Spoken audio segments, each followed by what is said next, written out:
Salut, c'est Bhaskar pour Hypnomachie. Aujourd'hui, une vidéo sur le thème de la solitude. Alors, le titre est un peu putaclic, j'en conviens. En fait, je vais aborder le thème de la solitude en général, pas forcément uniquement la solitude chez le surdoué, même si l'on peut contacter, notamment via la pratique clinique, des différences de stratégie pour faire face à la solitude ontologique de l'homme, des différences entre le surdoué et le non-surdoué. D'une manière générale, en termes de recherche fondamentale, le distinguo surdoué non surdoué est à prendre avec des pincettes. Déjà parce qu'il y a énormément de littérature sur le sujet qui surfe en général sur l'effet Barnum ou l'effet Forer, ce qui fait que beaucoup de gens se reconnaissent comme ça, mais il n'y a pas forcément de fond. Pour autant, la recherche a mis en évidence quand même des différences de fonctionnement entre les surdoués, complexes, laminaires, etc. Bref, je ne vais pas rentrer là-dedans. Mais, en tout cas, ce qui est clair, c'est que la solitude de l'être, la solitude ontologique, la solitude fondamentale de l'être humain est un thème qui touche tous les êtres humains, mais à des niveaux de symbolisation différents. C'est-à-dire que, effectivement, un individu, peut-être avec un QI de 75 ou 80, n'aura probablement pas les capacités pour symboliser même ce qu'il est en train de vivre. Or, lorsqu'on ne sait pas bien parler, on ne sait pas bien écrire, on est cadavre et vivant entre terre et ciel sans le savoir. Il se contentera probablement de vivre une espèce d'ennui morne et essaiera simplement de combler ou de fuir cet ennui morne avec différentes méthodes. Stratégie en fait qui sera adoptée d'ailleurs par des individus au QI un petit peu plus élevé jusqu'à une certaine limite.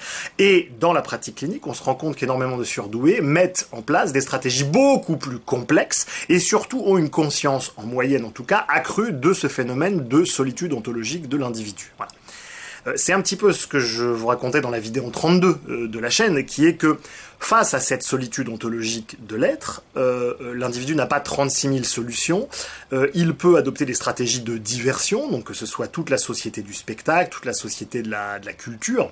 C'est Castellani, comme ça, qui dit que les êtres humains essayent de noyer leur angoisse dans les eaux mouvantes de ce qu'ils appellent la culture. Hein. C'est un phénomène de diversion. On essaye de tromper, en fait, cette solitude, cet ennui fondamental. Et une autre attitude consiste à avoir une attitude de conversion, hein, diversion, conversion, qui consiste à aller, à plonger dans cette solitude, à y faire face et à voir qu'est-ce qu'elle a à nous apprendre sur nous, sur le monde. Conscient plus que jamais de notre propre mortalité. On va tous mourir! Et c'est quelque chose qui demande à un endroit, il faut bien le dire, une paire de couilles ou une paire d'ovaires, en tout cas un courage certain.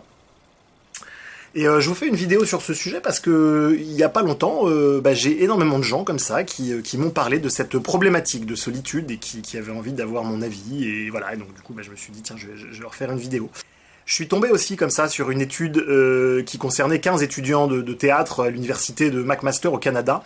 Je vous mettrai le lien dans la description et qui expliquait comment est-ce que le fait de rentrer comme ça dans un personnage, de jouer un rôle, de laisser le soi de côté pour laisser les émotions du personnage comme ça prendre toute la place, s'apparentait à une certaine forme de perte de soi. En fait, oui, effectivement, jouer la comédie, faire du théâtre, moi je sais, hein, j'ai été même prof de théâtre,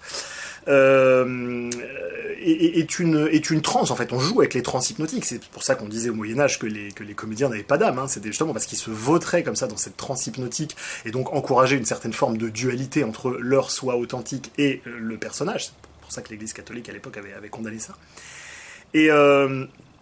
Et je trouvais ça intéressant de mettre les deux sujets en parallèle parce qu'en fait, dans les deux cas, ça nous renvoie à la solitude ontologique liée au rôle que nous jouons. Le sentiment de solitude, le sentiment profond de solitude, en général, c'est un sentiment de décalage justement entre ce que nous sentons être nous-mêmes, et le rôle social, ou les éventuelles qualités ou étiquettes attribuées par la socioculture, par l'environnement familial, par l'environnement en général. Et comme on l'a vu dans des vidéos précédentes, toutes ces étiquettes, hein, que ce soit « toi t'es gentil, toi t'es un bon mari, un bon fiston, etc., t'es le meilleur boucher du quartier, etc. » Tout ça, en fait, si vous regardez bien, ne sont que des étiquettes qui sont elles-mêmes basées sur de la logique sacrificielle et du conflit mimétique, la plupart du temps. Ça fait écho à une espèce d'aspiration à vivre une logique non sacrificielle, à vivre une logique reliée à une espèce de totalité dans laquelle l'individu ne se dissout pas, mais n'est pas envisagé comme dans le petit moi que la société actuelle ou les standards du monde actuel nous proposent. Et plutôt que de vivre cela, la plupart du temps, on se perd dans des espèces de diversions. C'est à rapprocher des notions de pulsion grégaire dont je vous parlais dans des vidéos précédentes, en fait. C'est-à-dire que l'individu préfère s'endormir dans des récits collectifs. Et ces récits collectifs vont lui permettre comme ça de diffuser l'angoisse par le sentiment d'appartenance, donc le fameux nous, le fameux on dont je parlais dans la dernière grosse vidéo d'hypnomachie. Et lorsque l'on prend conscience de ça et qu'on se décide d'essayer d'aller un petit peu au-delà de ces pulsions grégaires, et ben justement, il n'est pas rare d'être confronté à ce sentiment absolu de solitude. C'est pas un sentiment profond, c'est un sentiment absolu de solitude. C'est-à-dire qu'on se retrouve face à soi, face à soi-même, et à un endroit où en fait il y a un impartageable. On peut partager les fruits, mais on peut pas partager l'arbre. Et cet impartageable est souvent vécu par énormément de gens, notamment des surdoués, mais pas que, comme un problème. Pourquoi ? Parce qu'ils vivent dans une socioculture où on a une espèce de culture du partage et où il est raconté qu'on doit pouvoir partager et que sinon on est seul, et que si on est seul, c'est dramatique, puisque je vous rappelle que nos cerveaux limbiques notamment ont été programmés pour fonctionner en groupe et où le fait de se retrouver exclu du groupe entraînait au niveau limbique en tout cas la mort dans les temps anciens. Et donc il y a un reste comme ça d'angoisse par-dessus l'angoisse. C'est-à-dire qu'il y a l'angoisse ontologique de base, et ensuite il y a l'angoisse de ne pas pouvoir la partager, et beaucoup de gens comme ça confondent les deux. Ils vivent de l'angoisse, et ils se rendent pas compte en fait que l'angoisse réelle qu'ils vivent, c'est l'angoisse de ne pas pouvoir la partager, c'est l'angoisse grégaire, c'est pas l'angoisse ontologique.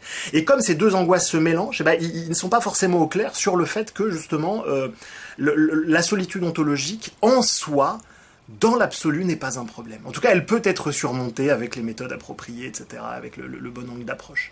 Voilà. Là où la solitude limbique, la peur d'être exclu justement de la logique grégaire, elle aussi d'ailleurs peut être surmontée, mais par d'autres moyens. Et donc très souvent, il y a une espèce de confusion, ce qui fait qu'on essaye d'employer le moyen A pour résoudre le problème B, au lieu d'employer la solution B pour le problème B. Enfin, je sais pas si je suis clair, j'espère que oui. Mais oui, c'est clair. Voilà, et donc je faisais cette courte vidéo pour essayer d'expliquer un petit peu ça, parce que je voyais tellement de gens en général et de surdoués en particulier coincés dans cette espèce de problématique. Donc c'était pour vous inviter à bien identifier de quel type de solitude on parle, et pour que vous ne perdiez pas, si jamais ce sujet vous touche, votre énergie à courir après un lièvre qui n'est pas le bon, tout simplement. Parce que dans la solitude ontologique se gère très très bien à partir du moment où on se rend compte que tout est là et qu'il y a besoin de rien d'autre. Et ça se fait par des pratiques de conscience corporelle, par des pratiques respiratoires, de conscience de souffle, etc., notamment, qui ne sont jamais que d'ailleurs la barque pour arriver sur l'autre rive. Voilà. Écoutez, c'est une vidéo courte, simple, petite vidéo bonus comme ça. J'espère qu'elle vous aura plu. En tout cas, si jamais vous pensez qu'elle peut intéresser des gens, n'hésitez pas à la partager sur les réseaux sociaux. Le troisième live d'hypnomachie qu'on a fait il y a pas longtemps est disponible sur demande pour les tipeurs. Vous m'envoyez un petit message par Facebook et puis on se met d'accord sur comment je vous l'envoie. Pour le reste, vous avez donc la page Facebook et le site hypnomachie.com. Vous commencez à connaître tout ça. Voilà. Salut Internet. Pour les gens comme moi, la solitude, c'est une victoire, c'est une lutte. Et tout ça, les gens qui font un métier aux prétentions de création comme le mien, ils doivent être souvent seuls pour recharger les batteries.